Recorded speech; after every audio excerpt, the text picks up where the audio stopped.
Selamat datang di Ajat Channel. Jangan lupa untuk like, komen dan subscribe channel ini agar semakin berkembang. Horor adalah salah satu genre film yang menarik perhatian banyak penonton, identik dengan tema klasik seperti hantu dan jump scare yang mengejutkan.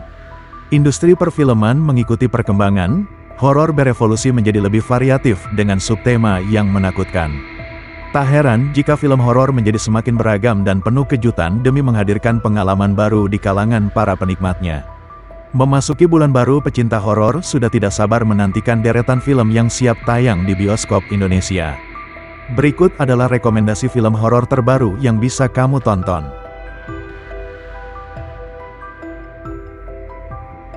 The Front Room. The Front Room adalah film horor psikologis Amerika mendatang yang menandai debut film fitur Egger Brothers sebagai penulis dan sutradara. Berdasarkan cerita pendek Susan Hill tahun 2016 dengan judul yang sama, kisah mengerikan ini dibintangi oleh Brandy Norwood, Catherine Hunter dan Andrew Burnap. The Front Room adalah film horor psikologis Amerika tahun 2024 mendatang yang menandai debut film fitur Egger Brothers sebagai penulis dan sutradara. Pasangan itu kemudian mengetahui bahwa keinginan terakhir almarhum adalah agar putranya merawat ibunya yang sudah lama terasing. Ketika ibu mertua itu datang tinggal bersama mereka, suasana menjadi semakin mencekam saat terungkap bahwa ibu mertua yang sangat religius itu meyakini bisa berkomunikasi dengan roh-roh. Sumala. Sumala menceritakan tentang seorang gadis kecil dengan sebuah kelainan fisik. Gadis ini memiliki keanehan di mana ia akan memiliki sifat yang sangat berlawanan ketika malam hari. Kengerian semakin menjadi-jadi semenjak gadis ini beranjak dewasa.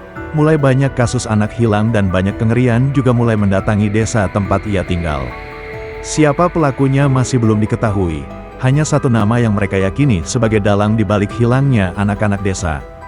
Di desa ini pantang menyebut nama Sumala. Bahkan beberapa percaya Sumala akan datang walau hanya dengan memikirkannya.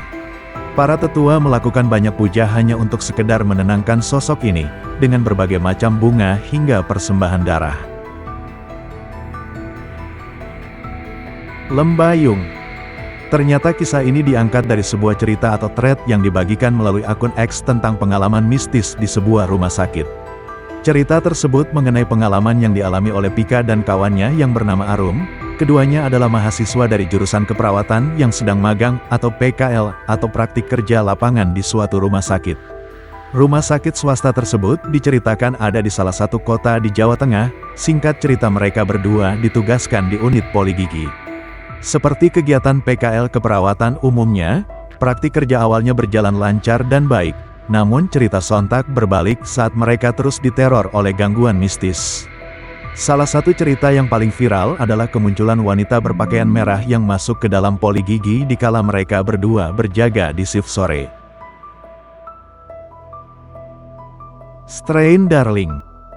Film tentang pembunuh berantai banyak sekali akhir-akhir ini, dengan kompleks industri kejahatan nyata mengeksploitasi aksi-aksi jahat para pembunuh yang semakin tidak dikenal untuk memenuhi permintaan penonton. Siapapun yang waspada terhadap genre ini mungkin akan menolak gagasan Strain Darling, sebuah drama kucing dan tikus tentang akhir dari aksi pembunuhan berantai, tetapi jika melakukannya berarti kehilangan contoh bentuk tersebut. Penulis sutradara J.T. Molnar membalik naskah pada genre yang sudah basi ini, menciptakan film thriller paling cerdas dari jenisnya dalam beberapa waktu dengan bantuan luar biasa dari sepasang penampilan pembunuh oleh pemeran utama Willa Fitzgerald dan Kyle Gallner. Kako. Kako mengisahkan tentang seorang gadis 17 tahun bernama Gretchen yang terpaksa pindah mengikuti ayahnya yang baru saja menikah lagi. Ia dan keluarga baru ayahnya pindah ke sebuah resort terpencil yang berada di daerah pegunungan pada wilayah negara Jerman. Keluarga baru tersebut ternyata mulai diteror oleh hal-hal gaib yang menakutkan di resort itu. Mereka mulai diteror melalui penampakan seorang wanita berambut panjang menyeramkan yang misterius. Gretchen mulai mencari tahu apa yang terjadi dan kenapa mereka diteror di rumah mereka. Hal itu dilakukannya sambil berusaha untuk tetap bertahan hidup dari cengkraman teror yang mereka alami di resort tersebut. Itulah rekomendasi film horor terbaru yang bisa kalian tonton.